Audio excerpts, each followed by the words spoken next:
जो क्वेश्चन है हमारे दोनों ही लैंग्वेज में रहेंगे, हिंदी प्लस इंग्लिश। ठीक है, तो दोनों लैंग्वेज में हमारे एमसीक्यू रहेंगे यहाँ पे, हिंदी और इंग्लिश।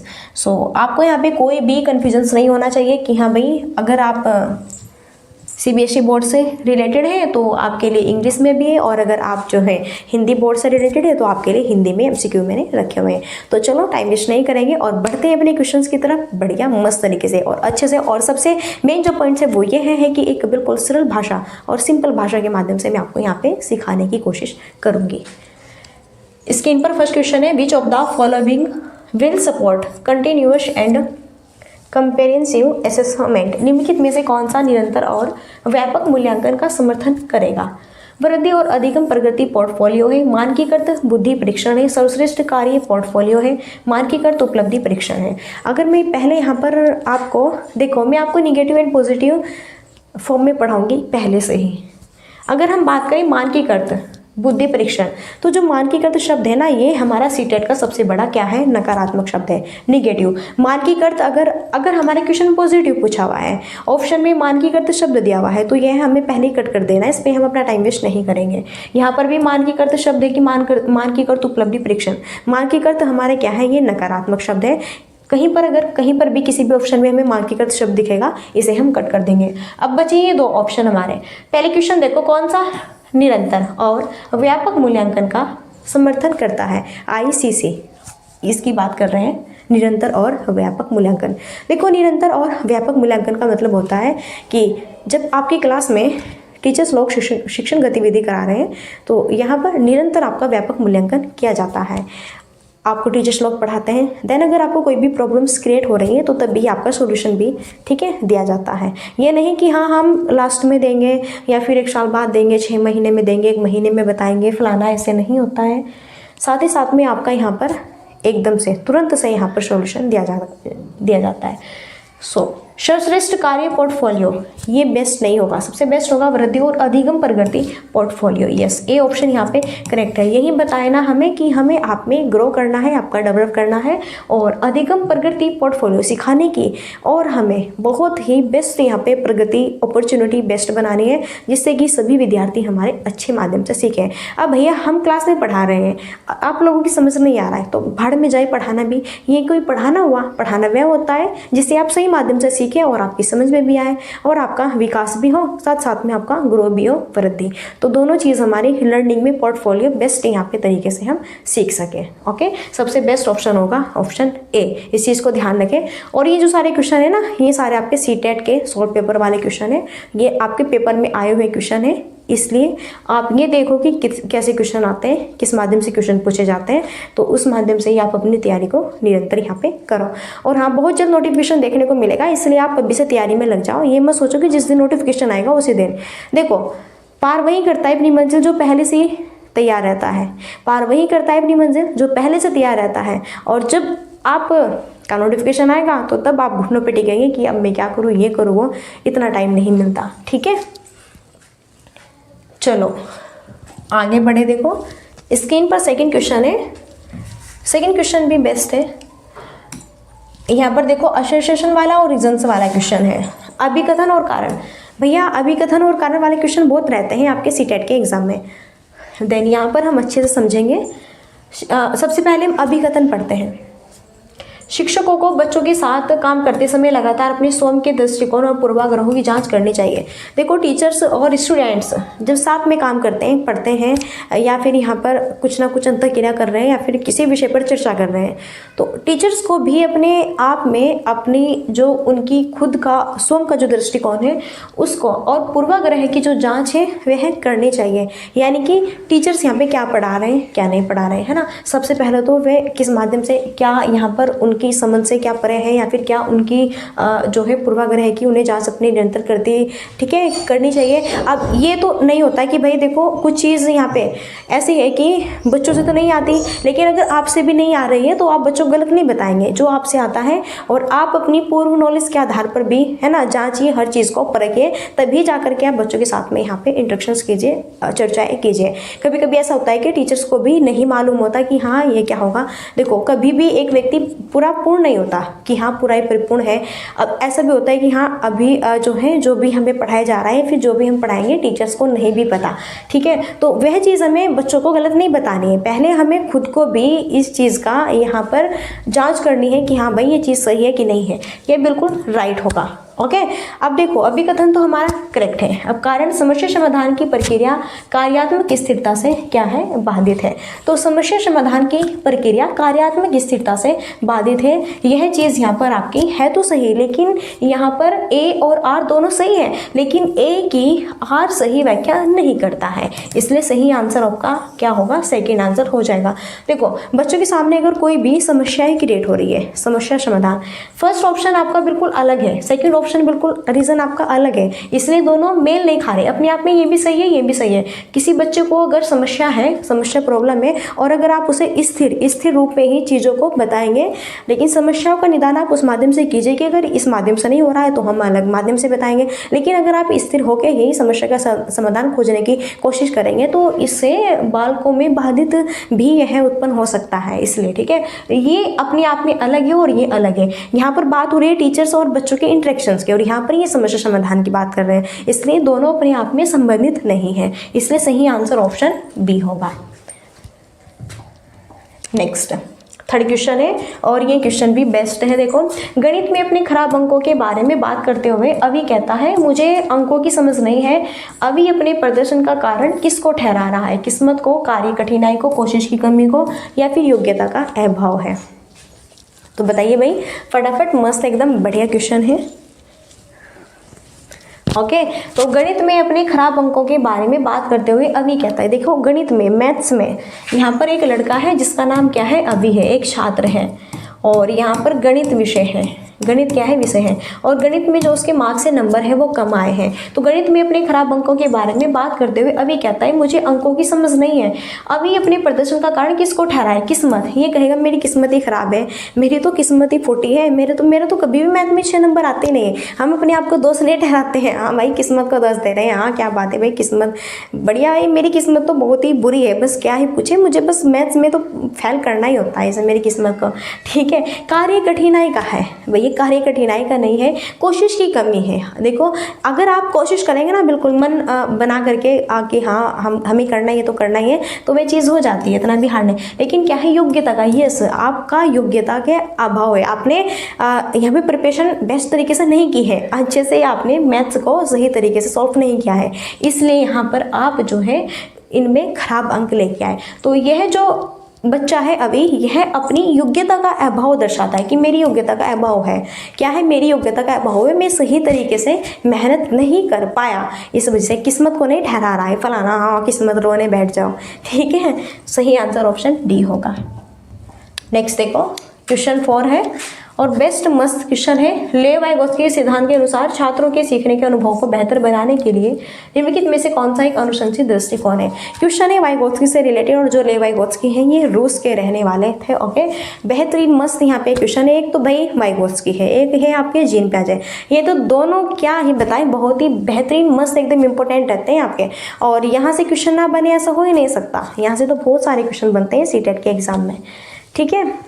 चलिए, तो वाइगोत्स्की के सिद्धांत के अकॉर्डिंग छात्रों के सीखने के अनुभव को बेहतर बनाने के लिए निम्नलिखित में से कौन सा एक अनुशंसित दृष्टिकोण है। ऑप्शन देखते हैं, छात्रों को ऐसा काम प्रदान करना जो उनकी समझ के वर्तमान स्तर से पूरी तरह से असंबंधित हो। अब भैया हम छात्रों को अगर ऐसा कार्य देंगे जो उससे बिल्कुल परे हो, असंबंधित, उससे रिलेटेड ना हो। अगर कोई फर्स्ट क्लास का बालक है और फर्स्ट क्लास के बालक को हम कार्य दे रहे हैं 5 क्लास के बालक के अकॉर्डिंग, तो ये उसके परे तो हो गए, असंबंधित है ना, यह उससे संबंधित नहीं है। तो भैया ये हमें छात्रों को ऐसा काम नहीं देना है जो उससे रिलेटेड ही नहीं हो, ये चीज़ गलत है, ठीक है। ये चीज़ क्या है, गलत है, ये ऑप्शन ये आपका गलत हो जाएगा। असंबंधित वर्ड निगेटिव वर्ड है। छात्रों के वर्तमान स्तर पर आधारित उनको उचित समर्थन और मार्गदर्शन के साथ में काम प्रदान करना। चलो देखते हैं, छात्रों को कोई सहायता नहीं देना और उन्हें अपने दम पर संघर्ष करने के लिए छोड़ देना, कोई सहायता नहीं देना, ये भी चीज़ गलत है। अब बताओ, बच्चा आपका जो है नर्सरी और प्री नर्सरी करके आता है, फर्स्ट क्लास में उसका एडमिशन होता है जब 5 ईयर का हो जाता है, तो भैया यहाँ पे अपना विकास कराने के लिए, ग्रो कराने के लिए वो आपके पास आया है। अगर बालक पहले से ही परिपक्व होता है, यहाँ पे मैच्योर होता है, तो आपके पास में क्या क्या लेने आता, क्यों आता आपके पास में पढ़ने के लिए, अब बताओ, आप कह रहे हैं कि यहाँ पे हमें कोई सहायता नहीं करनी है बच्चों। भाई पहले तो सहायता आपको ही करनी है, तभी तो जाके फिर बच्चे यहाँ पे सही से डेवलप हो पाएंगे। कह रहे हैं कि भाई बच्चों का कोई हेल्प ही नहीं करो, तो ये चीज़ तो अपने आप में ही निगेटिव दर्शा रही है, इसलिए ये नहीं होगा।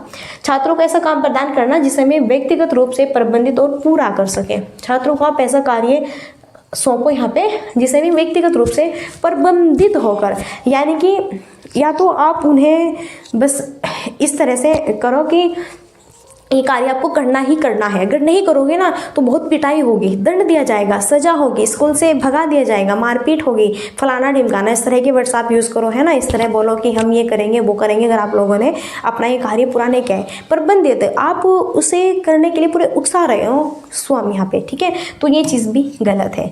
और वाइगोत्स्की हमारे ये नहीं कहते हैं जी, जो वाइगोत्स्की है रशिया रूस के रहने वाले, और ये यहाँ पे क्या है रूसी मनोवैज्ञानिक, और ये क्या कहते हैं कि बच्चा जो होता है, इन्होंने कौन सा सिद्धांत दिया, सामाजिक सांस्कृतिक सिद्धांत। बच्चा अपने सामाजिक सिद्धांत और अपने समाज में अपनी संस्कृति में इंटरेक्शन के माध्यम से चीज़ों को सीखता है, कनेक्ट करता है, यह कहते हैं कौन, वाइगोत्स्की साहब। तो सही आंसर होगा ऑप्शन सेकंड। छात्रों के वर्तमान स्तर पर आधारित उनको उचित समर्थन और मार्गदर्शन के साथ में काम प्रदान करना चाहिए। बेस्ट ऑप्शन होगा हमारा ऑप्शन सेकंड, क्योंकि और वैसे भी इसके फोल्डिंग पार्ट इन सब का यूज़ करते हैं वाइगोत्स्की जी। भाई देखो, हम बालकों को सिखा रहे हैं तो हमें उनकी क्षमता, कैपेसिटी, उनका माइंड, उनका IQ लेवल, उनकी बुद्धि क्षमता, सारी चीज़ें देखनी होती है। अब ये थोड़ा है कि हम जो मन में आए बस वही करा दो, है ना। उनकी बुद्धि, उनकी क्षमता, कैपेसिटी देखकर ही तो उन्हें पढ़ाते हैं हम। नेक्स्ट 5 क्वेश्चन है, बेहतरीन मस्त क्वेश्चन। निम्नलिखित में से कौन सा कथन प्रगतिशील शिक्षा में शिक्षक की भूमिका का सबसे अच्छा वर्णन करता है। शिक्षक ज्ञान का प्राथमिक स्रोत होते हैं। शिक्षक एक सुविधा प्रदाता के रूप में कार्य करते हैं। शिक्षक निर्धारित पाठ्यक्रम को जो का त्यों लागू करते हैं। शिक्षक बच्चों को स्वतंत्र रूप से कार्य करने के लिए उनके हाल पर छोड़ देते हैं। तो बेस्ट यहाँ पे क्या होगा वही हमें बताना है। सो देन यहाँ पे निम्नलिखित में से कौन सा कथन प्रगतिशील शिक्षा में शिक्षक की भूमिका का सबसे अच्छा स्रोत है। प्रगतिशील शिक्षा में टीचर्स की भूमिका का, देखो टीचर्स का जो व्यवहार है वो बच्चों के प्रति कैसा होना चाहिए। शिक्षक ज्ञान का प्राथमिक स्रोत होते हैं, चलो शिक्षक ज्ञान के प्राथमिक स्रोत होते हैं, चलो माना हमने। लेकिन अगर एक टीचर से बहुत ही नॉलेजफुल वाला है तो भैया उसकी नॉलेज भाड़ में जाए जब वह हमें खुद नॉलेज नहीं दे पा रहे हैं, जब उन्हें इतनी नॉलेज नहीं है कि बच्चों को कैसे पढ़ाना है, कैसे नहीं पढ़ाना है, उनके साथ में कैसा व्यवहार करना है, तो खाक में जाए ऐसा ही नॉलेज, ठीक है। ऐसा ज्ञान हमें नहीं चाहिए। ओके, शिक्षक निर्धारित पाठ्यक्रम को जो का तो लागू करते हैं, गलत। टीचर्स निर्धारित पाठ्यक्रम, अब पाठ्य पुस्तक में जो भी कुछ लिखा हुआ है टीचर्स जो का तो वही अगर हमें पढ़ा दे तो फिर हमें स्कूल आने की क्या जरूरत है। इसे तो हम अपने घर पे भी बैठ के रट ले, और क्या है ना, रट्टाफिकेशन उसका अपने घर पे भी कर ले, फिर हम क्यों आए यहाँ पे। भैया जो हमारी पाठ्य पुस्तक होती है, पाठ्य विषय वस्तु होती है, वह हार्ड होती है और उसमें जो लिखा होता है वह हमें सरल भाषा में टीचर्स ही सिखाते हैं, तो जोगा तो हमें नहीं सिखाना चाहिए, ठीक है। शिक्षक बच्चों को स्वतंत्र रूप से कार्य करने के लिए उनके हाल पर छोड़ देते हैं। टीचर्स कहते हैं कि भैया तुम्हें जो करना है कर लो, मैंने तुम्हें तुम्हारे हाल पर छोड़ दिया, है ना। अब देखो भाई बच्चे क्या करेंगे, पता चला यहाँ पे कि है तो यहाँ पे आपके हिंदी वाले टीचर्स, हिंदी का सब्जेक्ट बच्चन होते हैं, इंग्लिश अगड़म तगड़म भेड़ दें यहाँ पे, तुक्का सुक्का जो देखा, इधर मैथ का भेड़ दिया, इधर इंग्लिश का, इधर हिंदी का, ठीक है। कह रहे हैं कि भाई हाल पे छोड़ दो उन्हें, तो जो करना है करने दो, और क्या वो तो फिर करेंगे जो उन्हें करना है, ठीक है। ये सही नहीं है।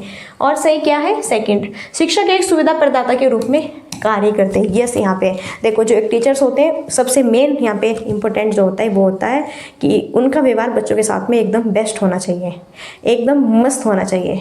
और यहाँ पे छात्र का और एक टीचर्स का जो व्यवहार होना चाहिए एक मित्रता के साथ में होना चाहिए। कैसा, एक मित्रता के साथ में होना चाहिए, और साधारण सरल व्यवहार होना चाहिए, अच्छा व्यवहार होना चाहिए एकदम, ओके, जिससे कि बच्चे सही माध्यम से सीखें। और एक सुविधा प्रदाता, भैया यही तो हमारे लिए हमारे पेरेंट्स के समान है, हमारे ईश्वर के समान है।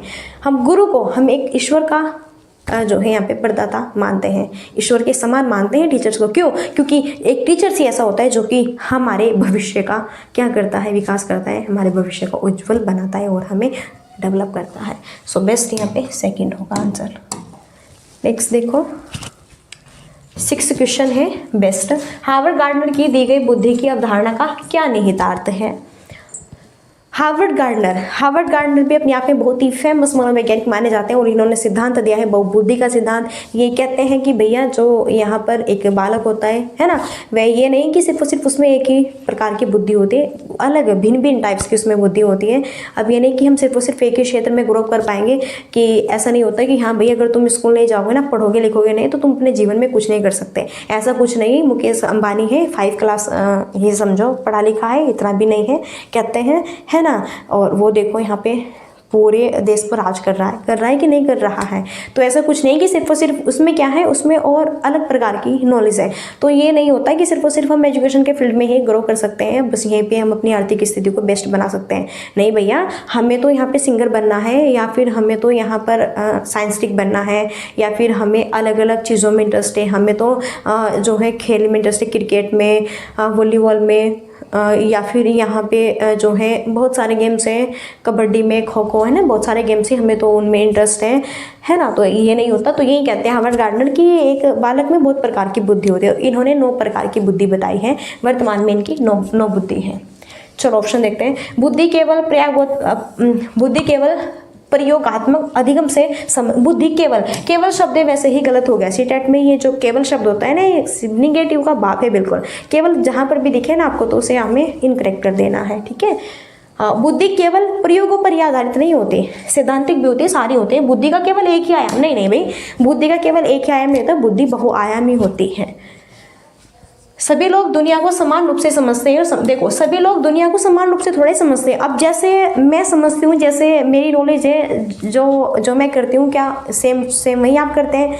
ऐसा कुछ नहीं है, ठीक है। ये चीज़ क्या है, गलत है। सभी क्या है, भिन्न भिन्न होते हैं। यहाँ पे सभी क्या होते हैं भैया, भिन्न भिन्न होते हैं, अलग अलग होते हैं, डिफरेंट होते हैं। तो ये चीज़ क्या है, गलत है कि सभी लोग दुनिया में एक ही समान रूप से चलते हैं, नहीं। हाँ, सेकंड ऑप्शन राइट है। अलग अलग आयामों में लोगों की अलग अलग आयामों में लोगों की अलग अलग बुद्धि होती है। ये पूरा संसार है, संसार में बहुत सारे मानव हैं। संसार में क्या है, बहुत सारे मानव हैं, बुजुर्ग हैं, बड़े बंदे हैं, पुरुष हैं, महिलाएं हैं, बच्चे हैं, लड़के, बहुत सारे, बहुत सबको हमने एक कैटेगरी में रखा, मानव की श्रेणी में। तो सब अपने अपने अनुसार, अपने अपनी योग्यता के अनुसार, अपनी अपनी बुद्धि के अनुसार कार्य करते हैं।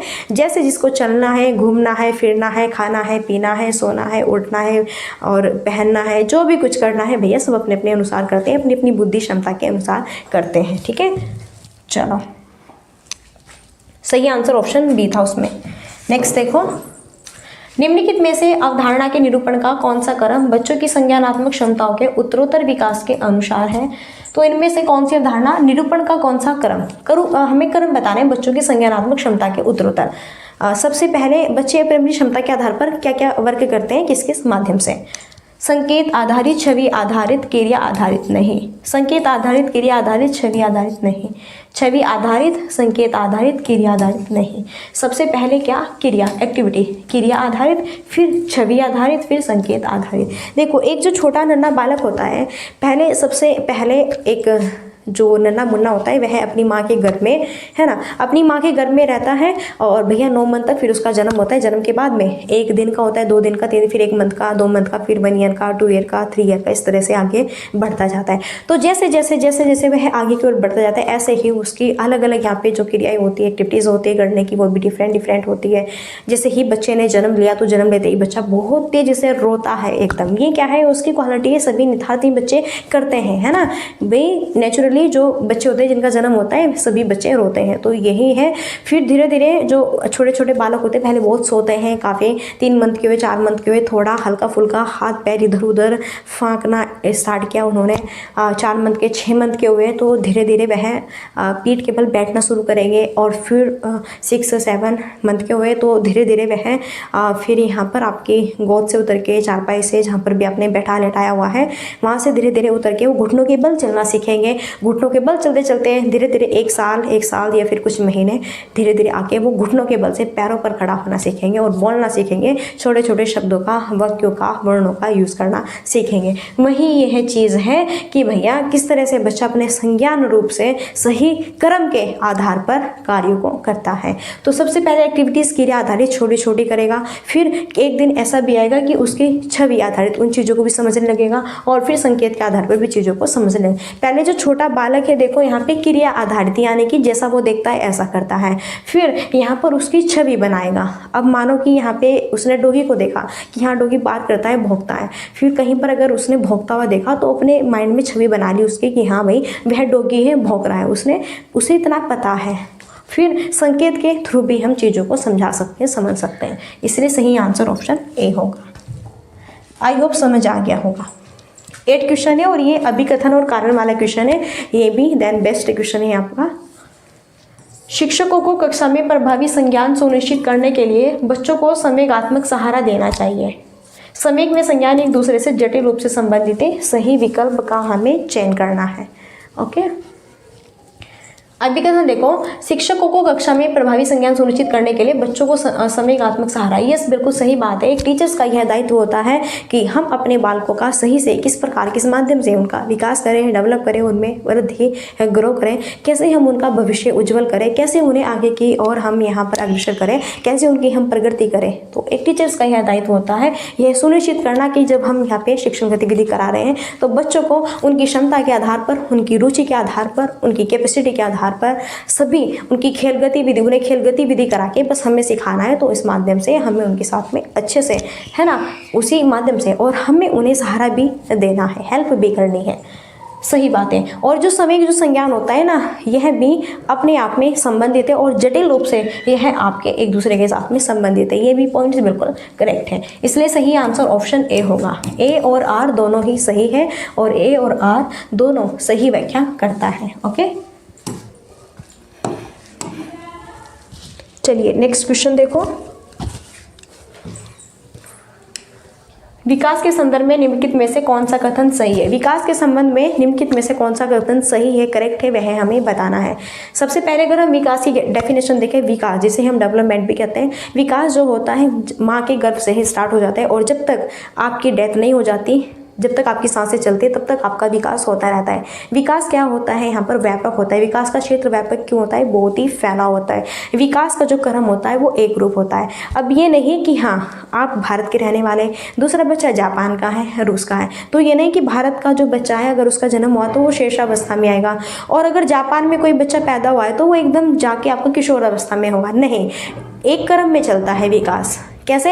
एक रूप है उसका। सभी बच्चे, वो चाहे संसार में कहीं के भी है, कितने भी बड़े वीआईपी के बच्चे क्यों ना हो, चाहे गरीब का हो चाहे वीआईपी का हो, हर एक बच्चा शेषावस्था में आएगा, फिर बाल्यावस्था में आएगा, फिर किशोरावस्था में आएगा, फिर प्रौढ़ावस्था में आएगा, फिर वृद्धावस्था में, ओके, बुढ़ापे की अवस्था में सबको आना है। ये नहीं कि आप हीरोइन हो या हीरो हो या फिर आप बड़े पैसे वाले हो तो आप कभी बूढ़े नहीं होंगे, ऐसा कुछ नहीं है कि गरीब आदमी बूढ़े होते हैं, अमीर आदमी बूढ़े नहीं होते हैं, ऐसा कुछ नहीं है, सभी बूढ़े होते हैं। ठीक है, तो भाई विकास जो होता है ना सब में एक समान रूप से, एक रूपता के साथ में चलता है। लेकिन हाँ, जो विकास होगा सबका डिफरेंट होगा, अलग अलग होगा, अलग अलग दर पर होगा। क्यों होगा? क्योंकि भैया कोई बंदा काला है, कोई गोरा है, कोई मोटा है, कोई पतला है, तो सबका अपना अपना विकास है। कोई बढ़िया देखने में एकदम मस्त है ना, तो सब अपने अनुसार अलग अलग डिफरेंट होते हैं।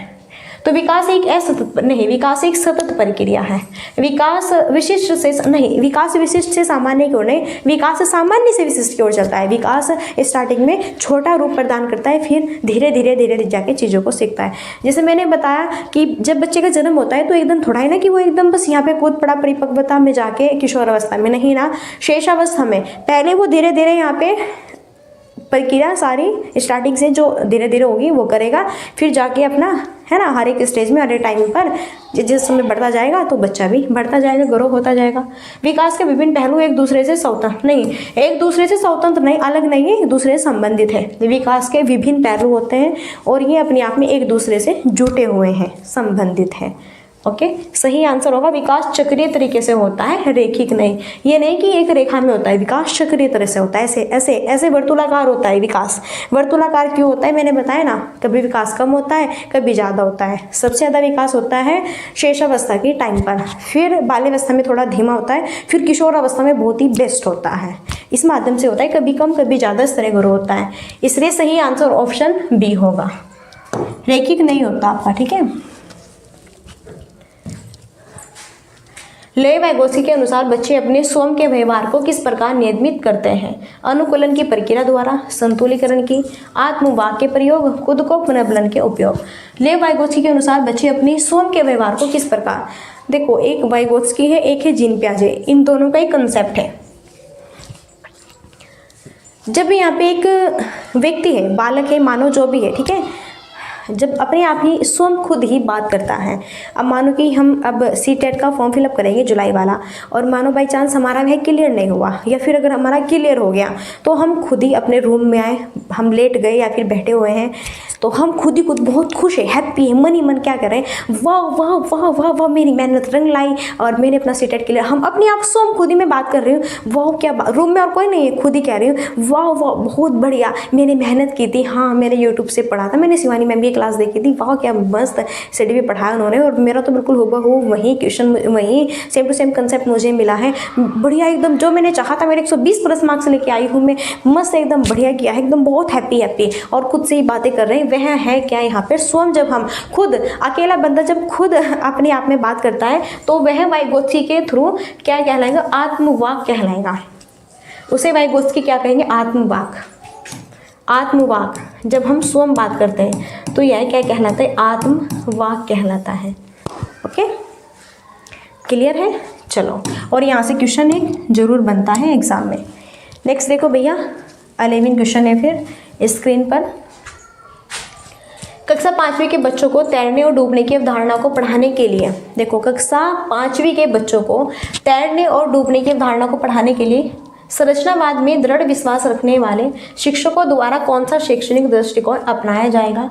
व्याख्यान विधि है, वीडियो दिखाना है, पावर पॉइंट प्रस्तुतिकरण दिखाना है, निर्देशित खोज करना है।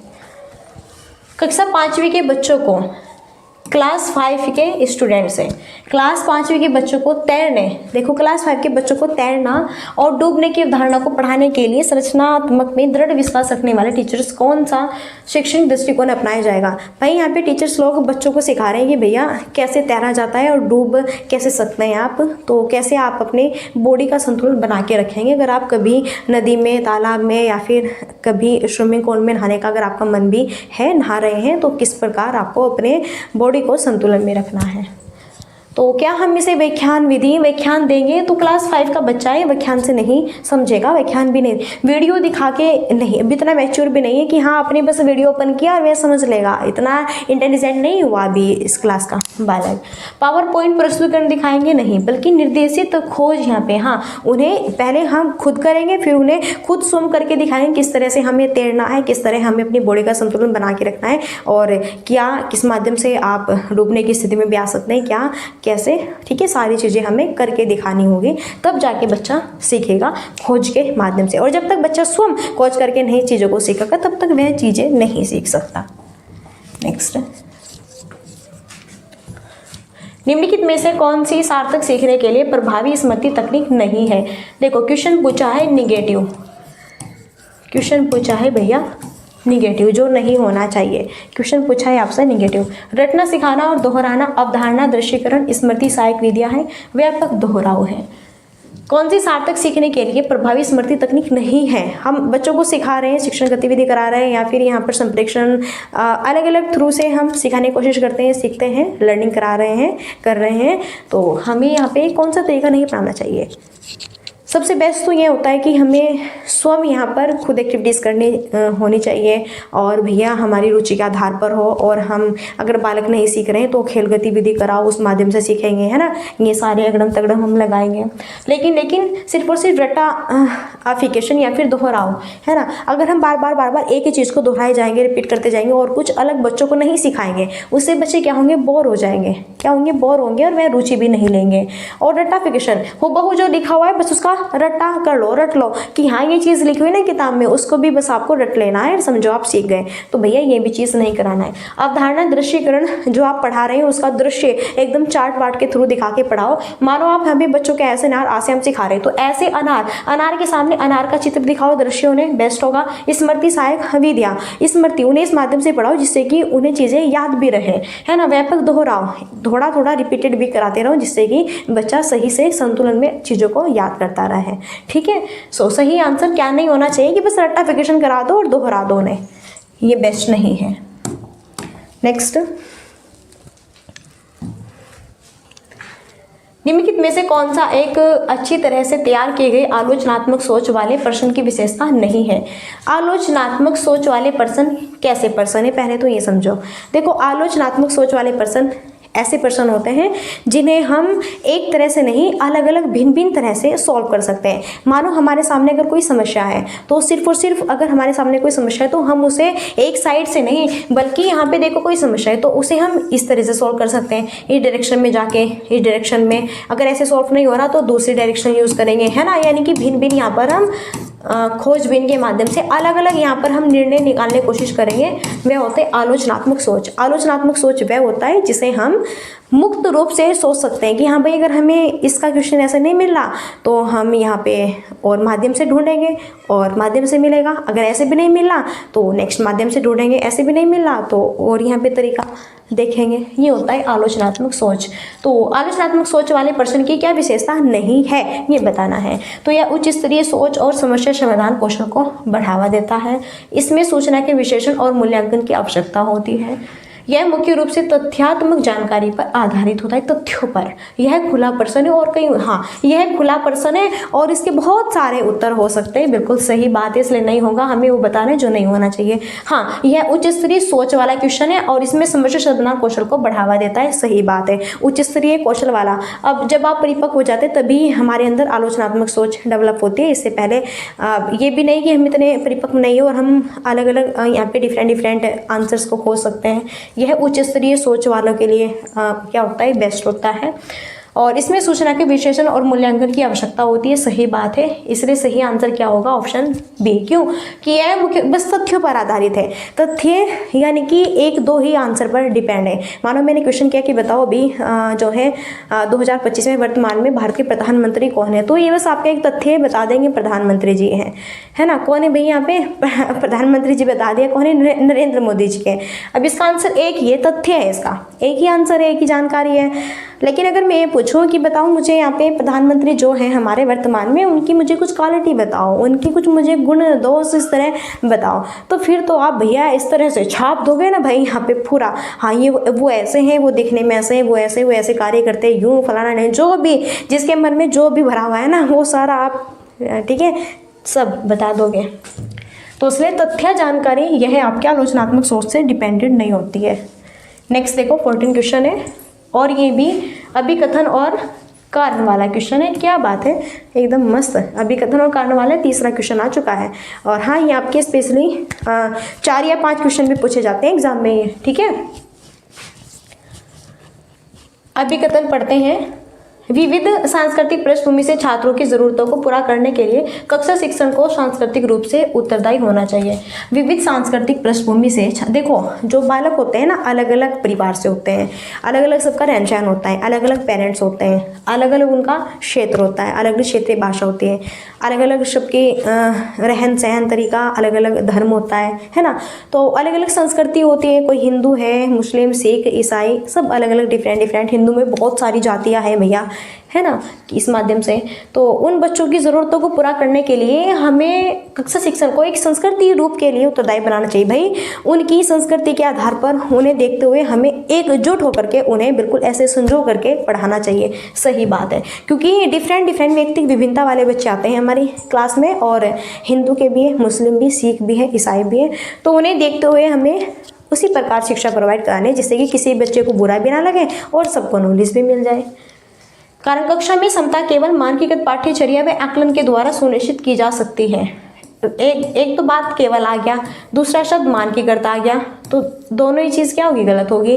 कक्षा में समता, कभी आप क्लास में एक समान नहीं रूप बना सकते। आप ये नहीं सोचेंगे कि हाँ भैया मैं सभी बच्चों को समान बना दूँ, कि जैसे यहाँ पर ये राम सीख रहा है ऐसे यहाँ पर ये श्याम सीखे, जैसे ये सीता सीख रहे हैं ऐसे ये गीता मीना रीता सीखें। तो भाई आप कभी भी अपनी क्लास में मानो 30 बच्चे हैं, 40 बच्चे हैं, 50 बच्चे हैं, तो आप अपनी क्लास में कभी बच्चों को समान रूप नहीं दे सकते कि हम बालकों को समान रूप दे रहे हैं, समान से बच्चे सीख पाएंगे। तो ये चीज़ गलत है, ठीक है। या फिर हम केवल मानकीकृत पाठ्यचर्या का आकलन करेंगे और उस माध्यम से सिखाएंगे, ये चीज़ गलत है। केवल वर्ड तो वैसे भी गलत है, इसलिए अभिकथन तो सही है और यहाँ पे रीज़न गलत है। तो ए सही है लेकिन आर गलत है, इसलिए ऑप्शन सी यहाँ पर हमारा सही होगा। चलो 15 क्वेश्चन है, लास्ट क्वेश्चन है। क्या बात है भैया, हम लास्ट क्वेश्चन की ओर अग्रसर हैं। बढ़िया।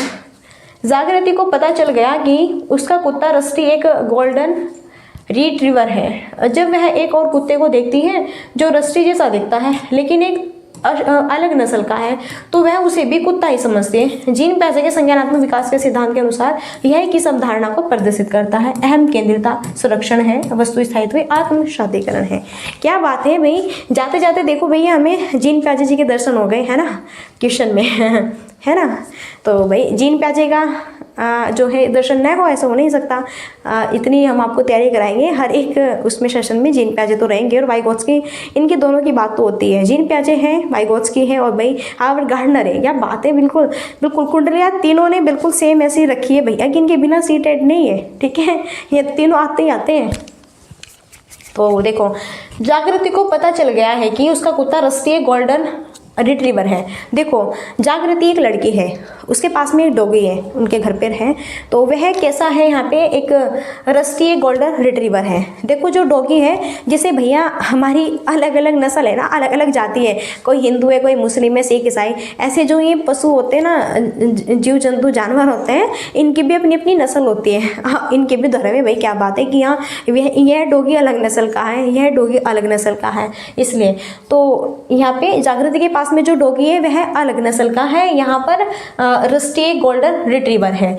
लेकिन जब वह दूसरे डॉगी को देखती है तो सेम भाई डॉगी है तो एक समान दिखेगा, तो वह उसे दूसरा डॉगी भी बिल्कुल अपनी रस्टी गोल्डन रिट्रीवर की तरह ही दिखता है, तो वह उसे भी कुत्ता ही समझते हैं। तो जीन प्याजे के संज्ञानात्मक विकास के सिद्धांत के अनुसार यह किस अवधारणा में है? जीन प्याजे के अनुसार यह है आत्मसातीकरण। यह चीज़ों को अपने अंदर अपनी आत्मा में इसने आत्मसातीकरण कर लिया कि हाँ भैया जैसा मेरा डॉगी है तो उसे संसार में जितने भी डॉगी दिखेंगे ना वह सबको यही समझेगी कि हाँ ये भी उसी की तरह है जैसा ये है। बल्कि वे नहीं जानते कि हाँ मेरे वाला डॉगी अलग नस्ल का है, नस्ल अभी इतनी परिपक्व नहीं हुई, मैच्योर नहीं हुई। जीन प्याजे के अनुसार यह आत्मसातीकरण में चली गई। ओके, यहाँ पर सेल्फ एक्चुअलाइजेशन में है।